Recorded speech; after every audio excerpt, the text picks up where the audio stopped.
ಕರ್ನಾಟಕದಲ್ಲಿ ಆರಂಭ ಆಯಿತು. ಅದನ್ನು ಫೌಂಡಿಂಗ್ ಮೆಂಬರ್ಸ್ ಇದ್ದಾರೆ ಇಬ್ಬರು.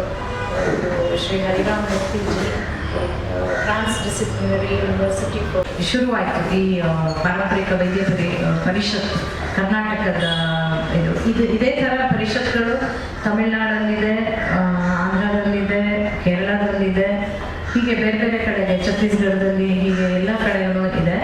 ಈ ಪಾರಂಪರಿಕ ವೈದ್ಯರನ್ನೆಲ್ಲ ಒಂದು ಕಡೆ ಸೇರಿಸಿ ಅವರನ್ನು ಅವರ ಸಂಘಟನೆ ಮಾಡಲಿಕ್ಕೆ ಮುಂಚೆ FRLST foundation for revitalisation of local health traditions ಅನ್ನೋ ಒಂದು NGO, ಈಗ ಅದು ಅಲ್ಲಿ transdisciplinary university for health sciences ಅಂತ, ಅಲ್ಲಿಂದ ಶ್ರೀ ಹರಿರಾಮ್ ಮೂರ್ತಿ ಅವರು ಬಂದಿದ್ದಾರೆ, ಪ್ರೊಫೆಸರ್ ಎಮಿರಿಟಸ್ ಅಲ್ಲಿ.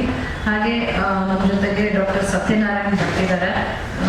ತುಂಬ ಜನರಿಗೆ ಪ್ರೆಸ್ನವರಿಗೆ ಪರಿಚಯ ಇರೋರೆ, ಯಾಕಂದರೆ ತುಂಬ ಪೇಪರ್ನಲ್ಲಿ ಬರೀತಾ ಇರ್ತಾರೆ. ಅವರು ನಿವೃತ್ತ ಪ್ರಾಂಶುಪಾಲರು, ಸರ್ಕಾರಿ ಆಯುರ್ವೇದ ಕಾಲೇಜ್ ಮೈಸೂರು. ಹಾಗೆ ನಮ್ಮ ಜೊತೆಗೆ ಇವತ್ತು ನಮ್ಮ ಅಧ್ಯಕ್ಷರಿದ್ದಾರೆ, ಪಾರಂಪರಿಕ ವೈದ್ಯ ಪರಿಷತ್ತಿನ ಅಧ್ಯಕ್ಷರಿದ್ದಾರೆ,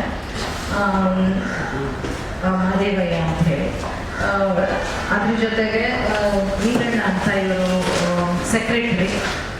ನಾವಿಷ್ಟು ಜನ ಇದ್ದೀವಿ. ನಿಮಗೆಲ್ರಿಗೂ ನಮ್ಮ ಕಡೆಯಿಂದ ಸ್ವಾಗತ. ಪಾರಂಪರಿಕ ವೈದ್ಯ ಪರಿಷತ್ತು ಪ್ರತಿ 3 ವರ್ಷಗಳಿಗೊಮ್ಮೆ ಎಲೆಕ್ಷನನ್ನು ಮಾಡುತ್ತೆ. ಸಾಧಾರಣ ಈಗ 4,000 ವೈದ್ಯರಿದ್ದಾರೆ ಈ ಅಸೋಸಿಯೇಷನಲ್ಲಿ. ಪಾರಂಪರಿಕ ವೈದ್ಯದ ಬಗ್ಗೆ ಹೇಳಬೇಕು ಅಂದರೆ ಇದು ಒಂದು ಏನು ಯಾರಿಗೂ ಗೊತ್ತಿಲ್ಲದೆ ಪಬ್ಲಿಕ್ ಹೆಲ್ತ್ ಸೆಕ್ಟರಲ್ಲಿ ತುಂಬ ಕೆಲಸ ಮಾಡ್ತಿರೋ ಒಂದು ಜವಾಬ್ದಾರಿಯುತ ಒಂದು ಸಂಘಟನೆ ಇದು. ಅದರಲ್ಲಿ ಬೇಕಾದಷ್ಟು ಜನ ವೈದ್ಯರು, ಬೋನ್ ಸೆಂಟರ್ಸ್ ಇರ್ಬೋದು, ವಿಷವೈದ್ಯರು ಇರ್ಬೋದು, ಅಥವಾ ಬರ್ತ್ ಅಟೆಂಡೆಂಟ್ಸ್ ಇರ್ಬೋದು, ಹೀಗೆ ಬೇರೆ ಬೇರೆ ರೀತಿಯಲ್ಲಿ, ಅದರಲ್ಲೂ ಪ್ರೈಮರಿ ಹೆಲ್ತ್ ಕೇರ್ ಎಲ್ಲಿ ಹಳ್ಳಿಗಳಲ್ಲಿ ಈ ನಮ್ಮ ಏನು ಗೌರ್ಮೆಂಟಿನ ಸಿಸ್ಟಮ್, ಹೆಲ್ತ್ ಸಿಸ್ಟಮ್ ಎಲ್ಲಿ ರೀಚ್ ಆಗೋಕ್ಕೆ ಸಾಧ್ಯ ಇದೆಯೋ ಅಲ್ಲಿ ಕೂಡ ಇವರು ವರ್ಕ್ ಮಾಡ್ತಾ ಇದ್ದಾರೆ. ಅಲ್ಲಿ ತುಂಬಾ ಅಂದರೆ ಮುಖ್ಯ ಇದು ಅಲ್ಲಿ ವೈದ್ಯ ಪದ್ಧತಿ ಇದು. ಯಾಕಂದರೆ ಎಲ್ರಿಗೂ ಡಾಕ್ಟರ್ ಹತ್ರ ಹೋಗ್ಲಿಕ್ಕಾಗಲ್ಲ. ಒಂದು 35,000 ಜನಕ್ಕೆ ಒಂದು PHC ಅಂದರೆ ಎಲ್ಲರೂ ರೀಚ್ ಆಗೋಕ್ಕಾಗಲ್ಲ, ಅದರಲ್ಲೂ ಪ್ರೈಮರಿ ಹೆಲ್ತ್ ಕೇರ್. ಹಾಗೆಯೇ ಈ ವೈದ್ಯರಷ್ಟೇ ಅಲ್ಲದೆ ಮನೆಯಲ್ಲೂ ಎಲ್ಲ ಹೆಂಗಸರು ವೈದ್ಯರೇನೆ. ಅವರು ಮನೆಯಲ್ಲಿ ಈ ಪ್ರಾಥಮಿಕ ಆರೋಗ್ಯನ ಕಾಪಾಡೋದ್ರಲ್ಲಿ ಎಲ್ರಿಗೂ ಗೊತ್ತಿದೆ. ನಿಮಗೆ ಫುಡ್ಡಲ್ಲಿರ್ಬೋದು, ನಮ್ಮ ಆಹಾರ ಇರ್ಬೋದು, ವಿಹಾರ ಎಲ್ಲದನ್ನು ಮ್ಯಾನೇಜ್ ಮಾಡೋರು ಹೆಂಗಸರು, ಅವ್ರಿಗೆ ಗೊತ್ತಿದೆ.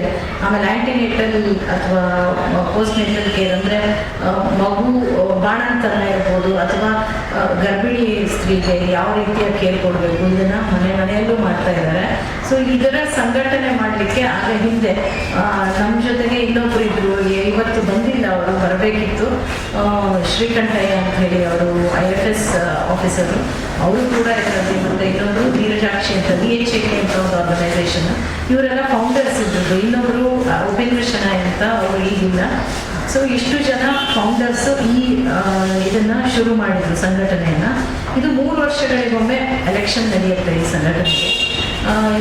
ಈಗ ಈ ಸಲದ ಎಲೆಕ್ಷನ್ನು ಈಗ ನಾವು ಇದರ ಘೋಷಣೆ ಮಾಡಲಿಕ್ಕೆ ಇಲ್ಲಿ ಬಂದಿದ್ದೀವಿ. ಈ ಸಲದ ಎಲೆಕ್ಷನ್ನು ನಾವು ಈಗ 15ನೇ ತಾರೀಕಿಂದ ನಾಮಿನೇಷನ್ ಕರೀತಾ ಇದ್ದೀವಿ. 15ರಿಂದ 30ರವರೆಗೆ ವೈದ್ಯರಿಗೆ ಟೈಮ್ ಕೊಟ್ಟಿದ್ದೀವಿ. ಇದರಲ್ಲಿ ಪರಿಷತ್ನಲ್ಲಿ ಯಾರು ರಿಜಿಸ್ಟರ್ ಆಗಿದ್ದಾರೋ ಆ ವೈದ್ಯರು ನಾಮಿನೇಷನ್ ಫೈಲ್ ಮಾಡ್ಬೋದು. ನಾಮಿನೇಷನ್ ಫೈಲ್ ಮಾಡಲಿಕ್ಕೆ ಅವರ ಆಫೀಸಲ್ಲಿ ನಾಮಿನೇಷನ್ ಫಾರ್ಮ್ಸ್ ಇರುತ್ತೆ. ಅದಲ್ಲದಿದ್ದರೆ ವನಲೋಕ ನನ್ನ ಆಫೀಸಲ್ಲಿ ಮಲ್ಲೇಶ್ವರಮಲ್ಲಿ ವನವಿಕಾಸದಲ್ಲಿದೆ ನಮ್ಮ ಆಫೀಸು, ಅಲ್ಲೂ ಸಿಕ್ಕುತ್ತೆ.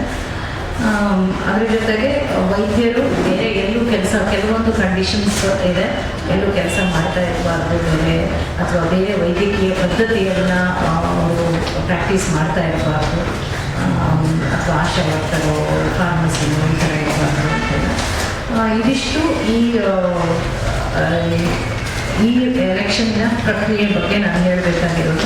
ಅದ್ರ ಜೊತೆಗೆ 30ನೇ ತಾರೀಕು ಇದಾದಮೇಲೆ ನಾವು 2ನೇ ತಾರೀಕು ಅನೌನ್ಸ್ ಮಾಡ್ತೀವಿ ಯಾರು ಕ್ಯಾಂಡಿಡೇಟ್ಸು ಅಂತ. ತಾಲೂಕಾ ಲೆವೆಲ್ ಎಲೆಕ್ಷನ್ಸ್ ಇದು.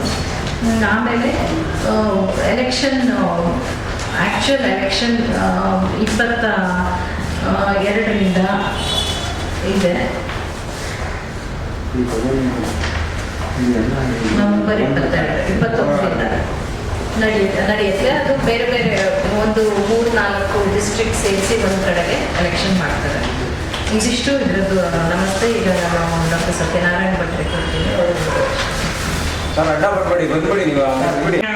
ಒಂದು ಕಿರುಪರಿಚಯವನ್ನು ಶ್ರೀಮತಿ ರೂಪಾ ಭಟ್ಟಿ ಅವರು ನಿಮ್ಗಾಗಲೇ ಪರಿಚಯ ಮಾಡಿಕೊಟ್ಟಿದ್ದಾರೆ.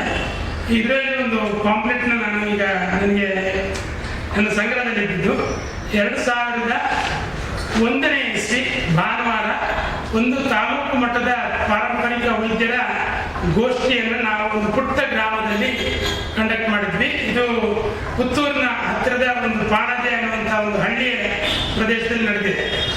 ಅದರ ಪಾಂಪ್ಲೆಟ್ನ ಯಾಕೆ ಇವತ್ತು ನಾನು ನೆನಪು ಮಾಡ್ಕೋತಾ ಇದ್ದೀನಿ ಅಂದರೆ, ಈ ಪರಿಷತ್ತಿನ ಮೂಲಭೂತ ಉದ್ದೇಶವನ್ನು ಈಗಾಗಲೇ ರೂಪಾ ಅವರು ತಮಗೆ ಪರಿಚಯ ಮಾಡಿದ್ದಾರೆ.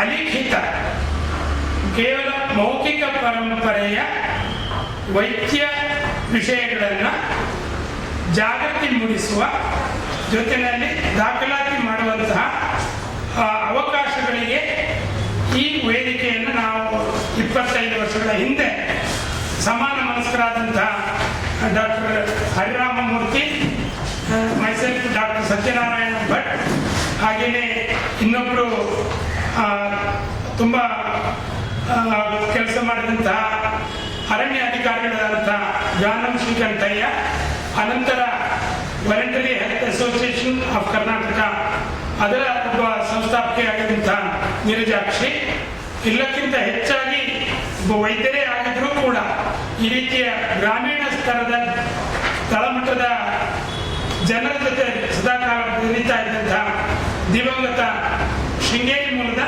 ದಿವಂಗತ ಉಪೇಂದ್ರ ಶೆಣೈ, ಹೀಗೆ 5 ಜನ ನಾವು ಇದರ ಒಂದು ಸಂವಿಧಾನವನ್ನು ರಚನೆ ಮಾಡಿದ್ದೆವು. ತಾಲೂಕಾ ಮಟ್ಟದ ಸಂಘಟನೆಗಳು ಜಿಲ್ಲಾ ಮಟ್ಟಕ್ಕೆ ಅವರು ಆಯ್ಕೆ ಮಾಡ್ತಾರೆ. ಆ ಜಿಲ್ಲಾ ಮಟ್ಟದ ಸಂಘಟನೆಗಳು ಪುನಃ ರಾಜ್ಯ ಮಟ್ಟಕ್ಕೆ ಆಡಳಿತ ಮಂಡಳಿಯನ್ನು ಆಯ್ಕೆ ಮಾಡ್ತಾರೆ. ಇವರ ಅವಧಿ 3 ವರ್ಷಗಳ ಕಾಲ. ಸೊ ಈ ರೀತಿ ಕರ್ನಾಟಕದ ಎಲ್ಲ ಜಿಲ್ಲೆಗಳಿಂದ ತಾಲೂಕಾ ಮಟ್ಟ, ಜಿಲ್ಲಾ ಮಟ್ಟ ಮತ್ತು ರಾಜ್ಯ ಮಟ್ಟದ ಸಂಘಟನೆಯನ್ನು ಇವರು ಆಯ್ಕೆ ಮಾಡುವಂತಹ ಒಂದು ಪ್ರಕ್ರಿಯೆಯನ್ನು ಆರಂಭಿಸುವ ಮೂಲಕ ಇವತ್ತಿನ ಪತ್ರಿಕಾಗೋಷ್ಠಿಯಲ್ಲಿ ಮಾಧ್ಯಮ ಬಂಧುಗಳಿಗೆ ನಾವು ನೀಡ್ತಾ ಇರುವಂತಹ ಚುನಾವಣಾ ದಿನಾಂಕವನ್ನು ಘೋಷಣೆ ಮಾಡ್ತಾ ಇದ್ದೀವಿ. ಈ ಅಲಿಖಿತ ಮೌಖಿಕ ಪರಂಪರೆಯನ್ನು ಮುಂದಿನ ಪೀಳಿಗೆಗೆ ನಾವು ದಾಖಲಾತಿ ಮಾಡುವಂಥದ್ದು ಮತ್ತು ಜನಕ್ಕೆ ಇದನ್ನು ಒದಗಿಸುವಂತಹ ಒಂದು ಗುರುತರ ಜವಾಬ್ದಾರಿಯನ್ನು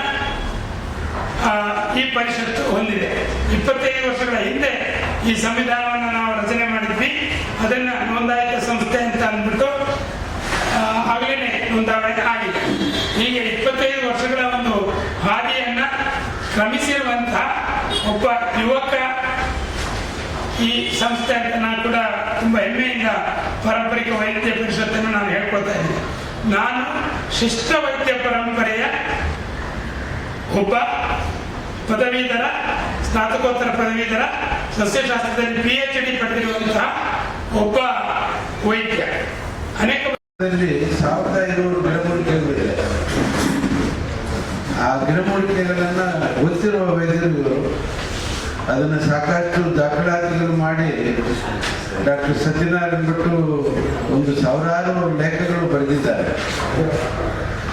ಈ ಪದ್ಧತಿಯನ್ನು ಉಳಿಸುವ ಮತ್ತು ಜನರಿಗೆ ಪರಿಚಯ ಮಾಡಿ ಆ ಪದ್ಧತಿಯನ್ನು ಬೆಳೆಸುವ ಕಾರ್ಯಕ್ರಮವನ್ನು ನಮ್ಮ ವೈದ್ಯ ಪರಿಷತ್ತು ಮತ್ತು ಫಾರೆಸ್ಟ್ ಡಿಪಾರ್ಟ್ಮೆಂಟ್ ಜೊತೆ ಒಂದು 15 ಜಾಗಗಳಲ್ಲಿ ಗಿಡಮೂಲಿಕೆ ಸಂರಕ್ಷಣಾ FPCA ಯೋಜನೆಯನ್ನು ಮಾಡಿದ್ದಾರೆ. ಮತ್ತು ಹಳ್ಳಿಗಳಲ್ಲಿ ಬಯೋಡೈವರ್ಸಿಟಿ ಮ್ಯಾನೇಜ್ಮೆಂಟ್ ಸಮಿತಿ ಮಾಡಿ ಅದರಲ್ಲಿ ವೈದ್ಯರನ್ನು ಕಂಡುಹಿಡಿದು ಅವರು ಲಿಸ್ಟ್ ಮಾಡಿದ ನಂತರ ಹಲವಾರು ರೀತಿಯಲ್ಲಿ ವೈದ್ಯರ ಬಗ್ಗೆ ಗೊತ್ತು, ವೈದ್ಯರು ಬಳಸುವ ಗಿಡಮೂಲಿಕೆಗಳು ಗೊತ್ತು. ಆದರೆ ನಮ್ಮ ಆರೋಗ್ಯ ಸೇವೆಗಳಲ್ಲಿ ಇವರಿಗೆ ಇನ್ನೂ ಒಂದು ಮುಖ್ಯ ಸ್ಥಾನ ಕೊಟ್ಟಿಲ್ಲ. ಇದನ್ನು ಸರಿಪಡಿಸಲಿಕ್ಕೋಸ್ಕರ ನಾವು ಒಂದು 32 ವರ್ಷಗಳಿಂದ ಪ್ರಯತ್ನ ಮಾಡಿ ಒಂದು 7 ವರ್ಷಗಳ ನಂತರ ಈ ಕೂಡಿ ಬಂತು ನಮ್ಮ ವೈದ್ಯ ಪರಿಷತ್ತು. ಅಲ್ಲಿ ಶೃಂಗೇರಿ ಮಠದಿಂದ ಶುರು ಮಾಡಿ ಆದಿಚುಂಚನಗಿರಿ ಮಠ, ಇಲ್ಲಿ ತುಮಕೂರು ಮಠ ಅಂತ ಹಲವಾರು ಮಠಗಳಲ್ಲಿ ಮಾಡಿ ಈಗ ಈ ವರ್ಷ ಈ ಎಲೆಕ್ಷನ್ ಕಾರ್ಯಕ್ರಮವನ್ನು ಶುರು ಮಾಡಲಿಕ್ಕೆ ಮೀಟಿಂಗ್ ಕರೆದಿದ್ದೀವಿ. ನಿಮ್ಮ ಮಾಧ್ಯಮದಲ್ಲಿ ಈ ಮೀಟಿಂಗು ಯಶಸ್ವಿಯಾಗಿ ಮುಟ್ಟಿಸಿದ್ರೆ ಎಲ್ಲರೂ ಇದು ಈ ಎಲೆಕ್ಷನಲ್ಲಿ ಭಾಗವಹಿಸಿ ಮುಂದೆ ನಾವು ಸರ್ಕಾರ ಹತ್ರ ಒಂದು ಮನವಿ ಇಟ್ಟಿದ್ದೀವಿ. ಈ ಪಾರಂಪರಿಕ ವೈದ್ಯರನ್ನ ಗುರುತಿಸಿ ಇವರು ಸಾಮಾಜಿಕ ಕೆಲಸವನ್ನು ಇನ್ನೂ ಚೆನ್ನಾಗಿ ಮಾಡಲಿಕ್ಕೆ ಇವರಿಗೆ